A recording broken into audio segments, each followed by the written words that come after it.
How can we be alive and not wonder about the stories we knit together in this place we call the world? Without stories, our universe is merely rocks and clouds and lava and blackness. It's a village scraped raw by warm waters, leaving not a trace of what existed before. That quote is relevant to Icarus. Thanks to Icarus, the crew, Glad, the Twitcher, the streamer, and RoughGaming for a few of their clips I've cut into this video, much appreciated. And Hulk out on that sub button.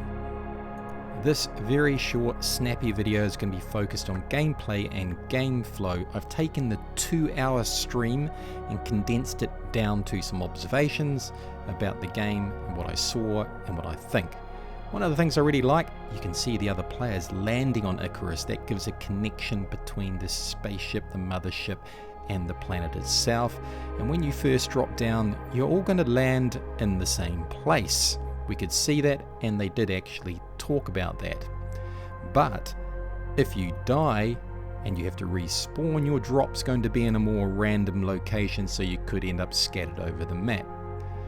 The first drops, Dean talked a lot about this, is about leveling up your character. You're going to be unlocking blueprints and talents and gaining experience. These are the first early drops of Icarus. You're going to be focused on customizing your character, making that character what you want it to be, and at the same time getting familiar with the world of Icarus, how it works, what it is like. And then later on, they're going to introduce the more alien creatures and biomes, because you need to get familiar with the familiar, and then that makes the more alien more interesting. So yet again, the first drops are about getting familiar with Icarus. That's really important.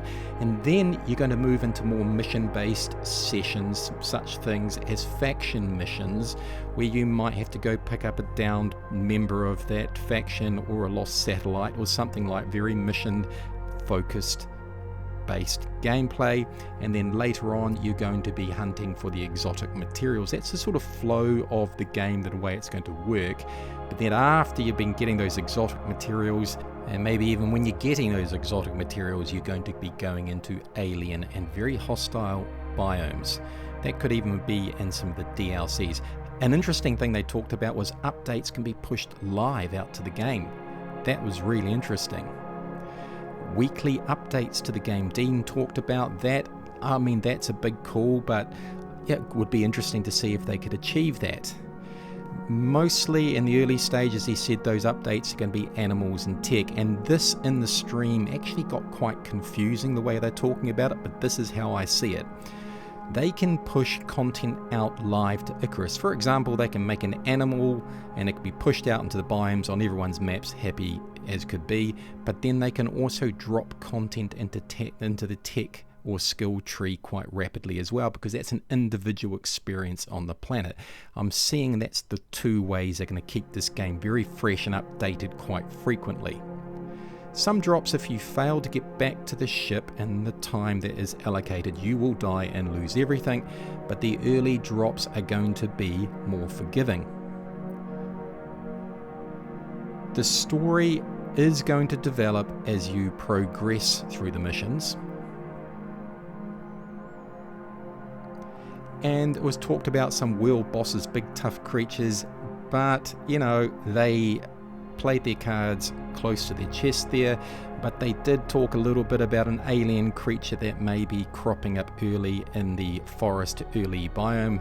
Still a work in progress, but they didn't talk too much about it.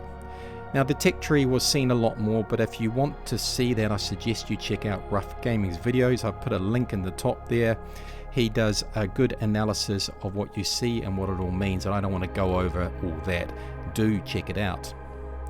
Lastly, just a couple of other things if you didn't know. Icarus is a terraformed planet that has gone horribly wrong. The seeds of life planted by man have been corrupted by these exotic materials, and that's caused chaos. So the suits that you see the survivors or the prospectors wearing are needed to protect themselves from those exotic materials. They don't know what effect that they are actually having on the player. And finally, I am going to be doing some videos on, or video, is Icarus really pushing the survival genre into a new, for want of a better word, universe. They certainly are pushing the envelope, not just in the way they're building the game. We're going to be pushing updates out to it, but the actual game flow itself, it is very, very unique and very exciting to be part of.